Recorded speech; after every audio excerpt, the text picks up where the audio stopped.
Doctor کی report پڑھنے کے بعد اب میرے سامنے جو سوال آئے تھے وہ کچھ یوں تھے: اگر لڑکی پر مجرمانہ حملہ نہیں ہوا تھا تو شلوار کہاں گئی؟ لڑکی کے زیورات یقیناً اتارے گئے تھے جو کسی پیشہ ور مجرم کا کام لگتا تھا، تو کیا وہ مجرم اس قدر شریف تھا کہ اتنی خوبصورت اور نوجوان لڑکی کو اس نے بہن کا درجہ دے کر اس کی عزت پر ہاتھ نہ ڈالا؟ لڑکی کو مرے ہوئے 3 دن ہو گئے تھے اور ان 3 دنوں میں لاش وہاں پڑی رہی تھی، مگر ایک ہاتھ کھایا گیا۔ گیدڑوں وغیرہ نے لاش کھود کر نکال کیوں نہ لی؟ یا پھر یوں ہوا ہوگا کہ لڑکی کو گھر میں قتل کیا گیا ہوگا اور تیسرے روز یہاں دفن کیا گیا ہوگا۔ یہ ایک ہاتھوں پر کس طرح اور کیوں رہ گیا؟ شہر کی یہ لڑکی اتنی دور ویرانے میں کیوں اور کیسے آئی؟ کیا اسے زبردستی وہاں لے جایا گیا یا قتل کر کے لے جایا گیا؟ پگڈنڈی نے مجھے خاموشی سے گواہی دی تھی کہ لڑکی کو وہاں تک لے جایا گیا تھا۔ اب یہ معلوم کرنا تھا کہ اسے زندہ لے جایا گیا تھا یا پھر مردہ۔ کیا اسے صرف قتل کرنا ہی مقصود تھا؟ اگر مقصد یہی تھا تو شلوار، دوپٹہ اور زیورات کہاں گئے؟ سب سے بڑا سوال یہ تھا کہ یہ لڑکی آخر ہے کون؟ لاش سرد خانے میں رکھوا دی گئی۔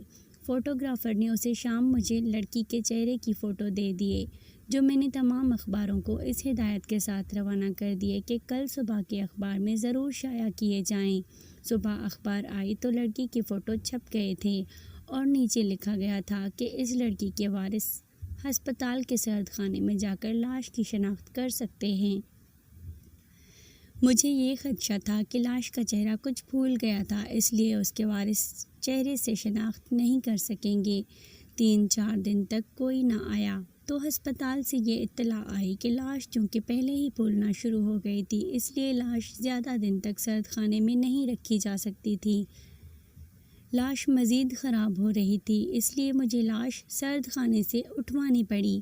میں نے لاش کو ہسپتال سے منگوا کر قریبی قبرستان میں دفن کروا دیا۔ مجھے تھوڑا اطمینان ہوا کہ لڑکی کا کوئی وارث سامنے نہیں آیا، ہو سکتا ہے یہ کیس گول ہی ہو جائے، لیکن لڑکی لاوارث تو نہیں ہو سکتی تھی۔ اس کے ساتھ یہی خیال بھی آیا کہ یہ لڑکی کہیں طوائف تو نہیں۔ یہ خیال آتے ہی میں نے طوائفوں کے علاقے کے تھانے دار کو فون کیا۔ وہاں کا تھانے دار میرا دوست تھا۔ میں اس سے پہلے بھی پوچھ چکا تھا کہ کسی لڑکی کی گمشدگی کی رپورٹ تو نہیں آئی۔ اب اس کے ساتھ پھر بات ہوئی تو اس نے پوچھا، حالے تک پتہ نہیں چلا کہ وہ کاکی کہتی ہے۔ میں نے اسے بتایا کہ کچھ پتہ نہیں چل رہا کہ وہ کون ہے۔ اس تھانے دار نے مجھے دانشمندانہ مشورہ دیا اور کہنے لگا، میری بات سنو، پہلے تو پتہ کرو کہ وہ کس کی ہے، پھر پتہ لگ جائے گا وہ کون ہے۔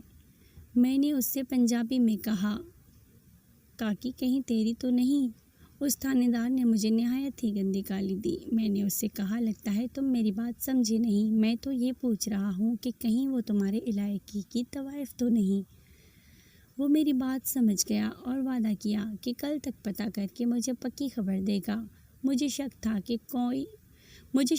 کہ کوئی امیر زادہ رقابت کے جوش میں لڑکی کو قتل کر کے لاش میرے علاقے میں دبا گیا ہے۔ دوسرے دن اس تھانے دار نے مجھے اطلاع دے کر میری امیدوں پر پانی پھیر دیا۔ اس نے کہا کہ میرا ٹوٹل طب پورا ہے۔ اس کے مطابق اس کے علاقے کے تمام طوائفیں پوری تھی، کوئی بھی لاپتہ نہیں تھی۔ میں اس کیس کے بارے میں جتنا سوچتا جا رہا تھا اتنا ہی الجھتا جا رہا تھا۔ اس وقت دوپہر کا 1-1:30 بجا ہوگا کہ 2 دیہاتی دوڑتے ہوئے تھانے آئے۔ انہوں نے نئے کپڑے پہنے ہوئے تھے، جیسے عید یا شادی بیاہ کے موقع پر پہنے جاتے ہیں۔ وہ دونوں سخت گھبرائے ہوئے تھے۔ انہوں نے مجھے اطلاع دی کہ ان کے گاؤں میں ایک لڑکی کی شادی ہے، بارات آنے والی ہے اور لڑکی کی برادری کے کچھ لوگ بارات پر حملہ کرنے کے لیے تیار کھڑے ہیں۔ میں نے کہا، لیکن وہ لوگ بارات پر حملہ کیوں کرنا چاہتے ہیں؟ تو انہوں نے کہا کہ بات دراصل یوں ہے کہ جو لوگ بارات پر حملہ کرنا چاہتے ہیں انہوں نے اس لڑکی کا رشتہ مانگا تھا جس کی شادی ہو رہی ہے، لیکن لڑکی والوں نے انہیں رشتہ دینے سے انکار کر دیا تھا۔ اب وہ لوگ لاٹھیاں اور کلاڑیاں لے کر آنے والے ہیں، آنے والی بارات کے راستے میں کھڑے ہیں۔ بارات دوسرے گاؤں سے آ رہی ہے۔ ادھر بارات والوں کو بھی اطلاع پہنچ چکی ہے اور وہ باراتی بھی کلاڑیوں اور ڈنڈوں سے مسلح ہو کر آ رہے ہیں۔ گاؤں کے نمبردار نے ان 2 دیہاتیوں کو تھانے بھیجا تاکہ وہ تھانے میں اطلاع دے دیں کہ یہاں دنگا فساد ہونے والا ہے۔ میں نے 6-7 کانسٹیبل ساتھ لیے اور امن کے خطرے کو دبانے کے لیے فوراً روانہ ہو گیا۔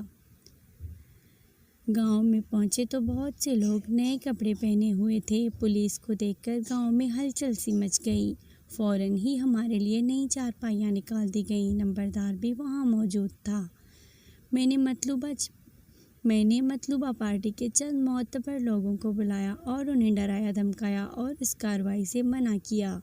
بارات 2 میل دور سے آ رہی تھی۔ میں نے ایک آدمی کو دوسرے گاؤں یہ حکم دے کر بھیجا کہ وہ بارات آرام اور سکون سے لائیں